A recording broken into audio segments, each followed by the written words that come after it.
What we know is that apparently the Thai workers, the Thai hostages, are coming out of Gaza. We saw their convoy of vehicles heading towards Egypt, in Egypt, heading towards Israel.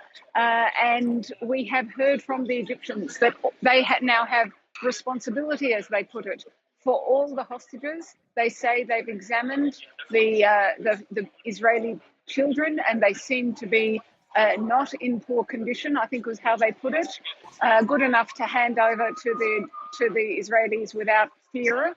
And now they're making that progress from the Egyptian side to the Israeli side, to Israeli control, to Israeli custody, I should say. And Irris, what do we know? How many children are part of that deal? How many women are part of that deal? Because what we do know is 13, and that's all we know for now. That's all we know. I have heard someone here saying that the name of the kibbutz that they're from, and it appears it's a grandmother, a mother, and a child. But I don't want to say that until it's confirmed. It is a bit strange, isn't it? They must know the names on the list. By the way, Egypt put out a statement saying these were the names that were on the list from yesterday too. I don't quite understand that because Israel didn't have a list, but maybe Egypt did. And they say it's the same names, and they say that the people are confirmed. So we know that 12 Thai hostages went out first. We know the women and children are being looked at now, and then the process of transporting to Israel will begin. I think while you were speaking, Irris, we actually saw what appears to be those Thai hostages getting off a bus. Irris, clearly what the choreography which we're seeing today is markedly different than the one where we saw in the first few weeks of the war when we had those two elderly women who were released from Hamas's possession.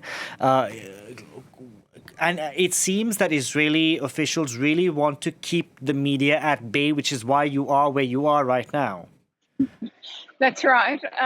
That is right.